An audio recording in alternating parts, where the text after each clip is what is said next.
নিজেদের জমা রাখা টাকা তুলতে না পারা সহ বিভিন্ন ব্যাংকিং সেবায় ভোগান্তির অভিযোগে চট্টগ্রামের ফার্স্ট সিকিউরিটি ইসলামী ব্যাংকের আমানতকারীরা বিক্ষোভ করেছেন।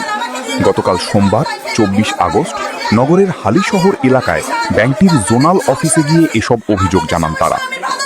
সম্মিলিত ইসলামিক ব্যাংক ভুক্তভোগী আমানতকারী অ্যাসোসিয়েশন চট্টগ্রাম কমিটির আহ্বানে আয়োজিত এই কর্মসূচিতে বিভিন্ন এলাকা থেকে প্রায় ১০০ থেকে ১৫০ আমানতকারী অংশ নেন।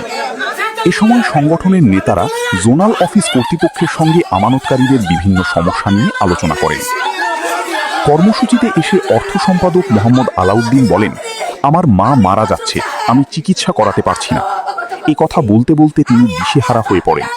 পরে ব্যাংকের কর্মকর্তারা তাকে সান্ত্বনা দেওয়ার চেষ্টা করেন। আলাউদ্দিন জানান, কয়েকদিন আগে অসুস্থ মাকে হাসপাতাল থেকে বাসায় নিয়ে আসতে হয়েছে। ব্যাংকে তার আমানতের টাকা থাকলেও প্রয়োজনের সময় তা তুলতে না পারায় মায়ের চিকিৎসা করাতে পারছেন না। সংগঠনের নেতারা জানান, গত ১০ থেকে ১৫ দিনে চট্টগ্রামের বিভিন্ন শাখা পরিদর্শন করে আমানতকারীদের সমস্যার কথা শুনেছেন তারা। তাদের অভিযোগ টাকা উত্তোলন সহ বিভিন্ন ব্যাংকিং সেবা নিতে গিয়ে গ্রাহকদের অসহযোগিতার মুখে পড়তে হচ্ছে।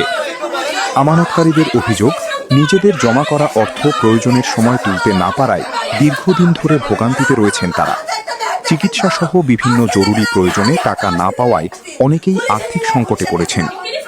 তবে জোনাল অফিস কর্তৃপক্ষের সঙ্গে আলোচনার পর উপস্থিত আমানতকারীদের মধ্যে প্রায় ৬৬ জনের সমস্যার তাৎক্ষণিক সমাধান হয়েছে বলে দাবি করেছে সংগঠনটি।